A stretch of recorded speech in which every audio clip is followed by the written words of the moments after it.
Ladies and gentlemen, once again, the great and powerful data driven investing has come out with an article that I think needs to be reviewed.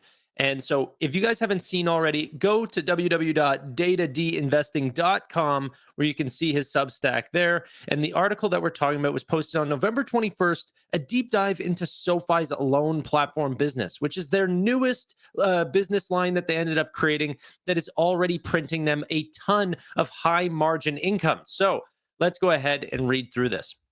The more I dig into Q3, the more enthused I am about the loan platform business. I think that it's a game changer in a bunch of ways. Couldn't agree more, Chris. Let's continue reading here. I'll just zoom it in a little bit more. Bears have maintained their position that SoFi's growth will be meaningfully slow as they become capital constrained. Even I had one of these arguments back whenever their capital ratios were at like 14.5%. I actually had Chris Hager on and we talked about this, or data driven investing, Chris Hager, and we actually discussed this. And I was not too keen on the idea that they were going to continue to drop their capital ratios. And in fact, they actually started to improve them, this quarter actually being quite high. But now they came out with this product, which allows them to both increase their loan originations and continue to build a capital ratio. Chris here will explain why.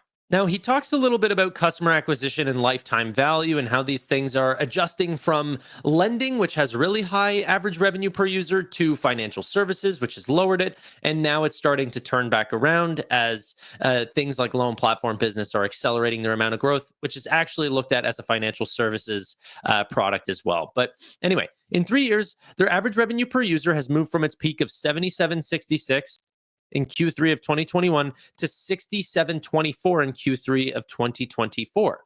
That's a decrease of 13.4% over 3 years, which is only 4.3% per year. Meanwhile, their total number of members has grown by 219% in that same period, or an annualized growth rate of 47%.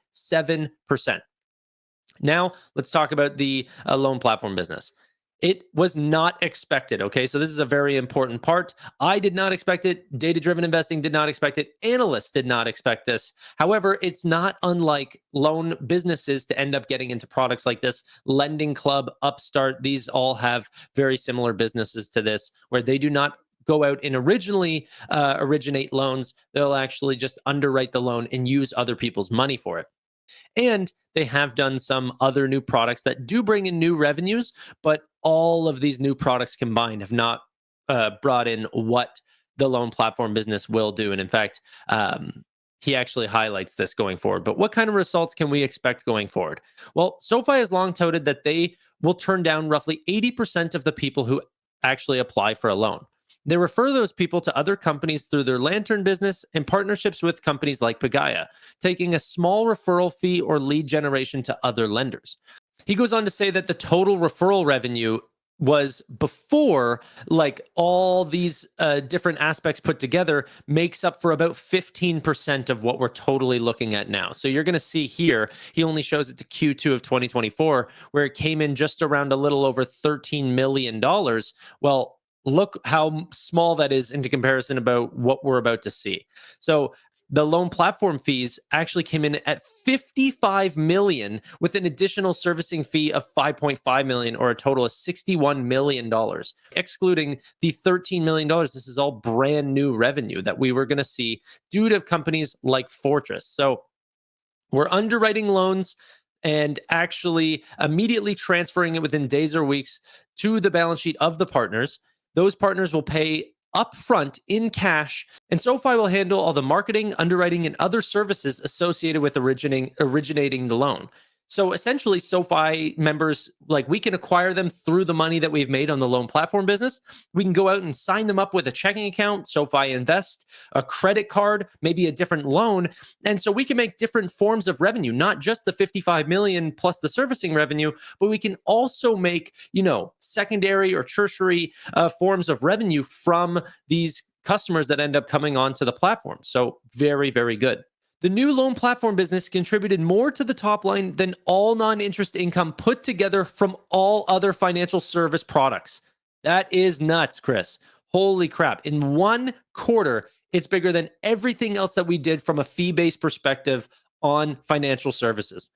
Okay, capital light revenue. This revenue is truly and completely capital light. It is a fee that they collect in cash immediately, and there's absolutely no loss share agreements or financing agreements. Okay. So it's even better than what the likes of Upstart and these sort of companies do that potentially could do that to get some of their bigger customers onto the platform.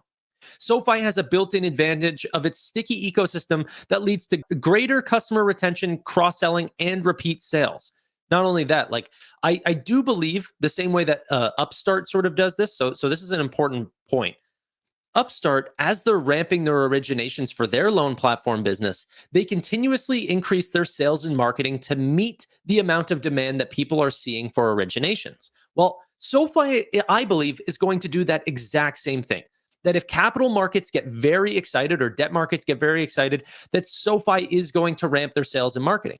However, it is going to benefit in multiple different ways. And not only that, we're also going to see a lot of benefits from existing members that also just are getting to that point in their lives where they need a personal loan, or potentially, I want to get further into this, but into other forms of loans as well. Because right now, this is only a personal loan product. But what's stopping SoFi from getting into this for student loans or home loans? Okay. What he's showing off here is that SoFi's originations at one point in Q2 of 2021, he showed off being 20% of the total originations between these three companies. Yet in Q3 of 2024, it was actually 60% of the total originations between all three of these companies. This is why they're getting a premium, is because they're ramping faster than any of them. And now the one that I wanted to highlight, because Lending Club was also on here, and they are a bank just like SoFi. So I wanted to add my own chart here, which shows off the deposit growth that SoFi is also seeing. So not just their originations, but also their financial services side.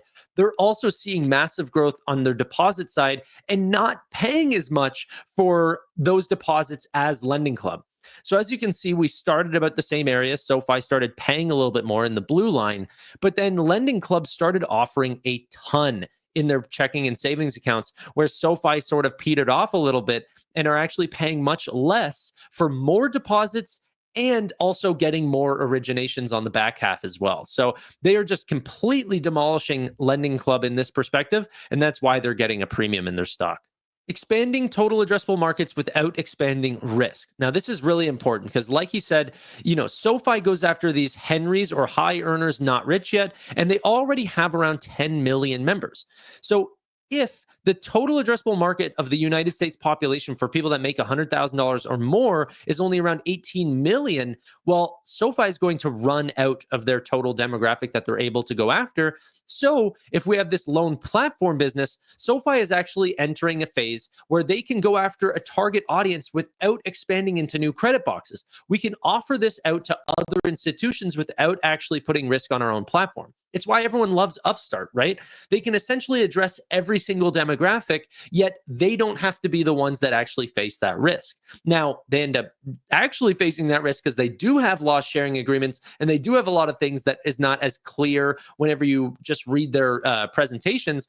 But SoFi is trying to be a much cleaner version of what Upstart is trying to do now that they have this loan platform business, because this exactly solves this issue. So, as far as the borrower is aware, SoFi looks like they are their lender. They still use SoFi's interface to pay their loans. They can still be cross-sold onto other products, but the risk in default is on someone else's balance sheet. Mwah, right? Okay. Now, this is a real thing. Can it be cannibalistic to loan sales? See, SoFi already goes out, acquires loans, and puts it on their own balance sheet, and then sell those loans to people from their balance sheet. Now they're just sort of taking away that middleman and going straight to the actual customer. So what happens to the loans that are on SoFi's balance sheet itself? It is possible that companies like Fortress, that did sign a $2 billion amount to for the loan platform business, could have just signed a $2 billion forward flow agreement for loans that were already on SoFi's balance sheet and buying secondary loans that way. But this is something that we'll never quite know. They did still say that they did sell loans, and they will see more to come in Q4. But this is sort of a little bit of a cannibalistic thing. They said that a lot of it was incremental, but not every customer was brand new to the loan platform business that was not on the loan selling side. They did say it was majority new, but not all of them. This is Data Driven Investing's loan platform business projections. He saw $1 billion that originated at $42.4 million, or about a 4.2% gain on sale margin. Anthony Noto did say that they expect $6 billion or more. You can actually see it here, in excess of what you articulated, which was one of the analysts that suggested, hey, are we going to see $6 billion in 2025? They think they're going to get in excess of that amount. So is essentially what Chris Hager is saying here is, okay, could we get 8 billion? It's not out of the realm of possibility. And let's also assume that gain on sale margin also shrinks a little bit if we see customers that are of higher value or bringing on a ton of money. Obviously, they're not going to be paying the same rates, as well as the amount that we currently got paid could also go up as well. So I think this range of 3.5 to 4.5%, not including the servicing rates, is a fair target for SoFi. Now, another thing that happened is that whenever this loan platform business was originally looked at, all the analysts also saw this, right? They saw that in excess of 6 billion could be the case for 2025. They saw what the gain on sale margin was, or take rate for this platform. And so they bumped up their estimates for SoFi's 2025 earnings. However, if you were to take that 6 to 8 billion at a 3.5 to 4.5 percent gain on sale margin, you're looking at an additional $210 to $360 million of incremental 2025 revenue from the loan platform business. Analysts had only brought up their amount by roughly $132 million on average. And the craziest part is the newest analyst that actually just came out to increase their price on SoFi, which actually I think came from Jefferies. Okay, they actually increased their price for total revenue of 2025 to 2.83 billion. 2.83. It's lower than the original estimates, and yet they have a $19 price target. Okay. So if retail investors are right, and we do think that this is incremental of $250 to $300 million for SoFi, then, and this is high margin new products that are coming in, this could be very, very exciting. At the bare minimum, analyst estimates should have jumped by $169.6 million, even if the loan platform business stayed absolutely flat from Q3 levels for an entire year. One thing that I wanted to show off here is this is only talking about personal loan platform business.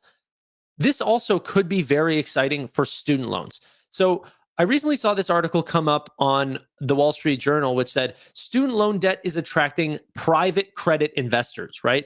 And I just took this quick little, line out of it saying Carlyle Group and KKR are underwriting the trend in July when they bought a $10 billion portfolio of private student loans at auction from Discover Financial Services. Okay. Could SoFi, being one of the largest private student loan companies, end up not only originating private student loans for themselves, but also offering it up in their loan platform business? Now, what I think might be a stipulation of this program is the fact that SoFi has to service those loans themselves. They do that for personal loans. They do not do that currently in Q3 for student loans and home loans. However, if you remember back in early November of 2024, literally this month, that SoFi had started offering servicing for their own student loans away from Mohila. Okay, so this could actually open up student loans and eventually maybe potentially open ourselves up to home loan platform business. So this currently, as of the most recent data, was a $1.4 trillion market. In the heights of 2021 was a $4.5 trillion mortgage business, which over 70% of those loans were sold immediately. Okay, so this could be very exciting for SoFi to not only get into for personal loans, but also have a very exciting market for student loans, which we have a ton of historical data on because we've been doing it since 2013, and then also eventually getting into the home loan business, but that could be years away. All I'm saying is the total addressable market in a forward practice would be continuously growing, and they're not reaching any sort of point where they would have to slow down. Okay. One last point. I often hear complaints about SoFi's lack of innovation. I've been one of those. However, to go from a product that didn't exist to one that was around $200 million of annualized revenue in a single quarter is pretty incredible. I'll agree with that. They do benefit from a very existing ecosystem of loan selling and underwriting, but yes, it is technically a new product and it is very exciting. So given the fact that they have a completely capital light revenue source with high incremental margins, it's a paradigm shifting product that will continue to grow and develop as time goes on, according to Chris Hager. But I think he's absolutely right. Ladies and gentlemen, if you want to see one of the best writers for SoFi, make sure you go to datadinvesting.com. He shows off the best information, covers it way better in writing form than any of us possibly could. But I wanted to bring this to you guys. I know not everyone likes to read this sort of stuff online and that, probably you prefer it in video format, but give some appreciation to him. So either follow him on his Substack or follow him on X right there. But let me know what you guys think. Is this product going to be a paradigm shifting product that completely changes the way companies value SoFi? Or are we already seeing that as it is? I mean, since Q3 numbers coming out, SoFi was around $9 a share. Now it's roughly around $15 to $16. So is this what we needed? And is Q4 going to further those expectations as we get, 2025 guidance? These are leading questions. That's exactly what I believe. But thank you all so much for watching. Really do appreciate your time. And bye for now.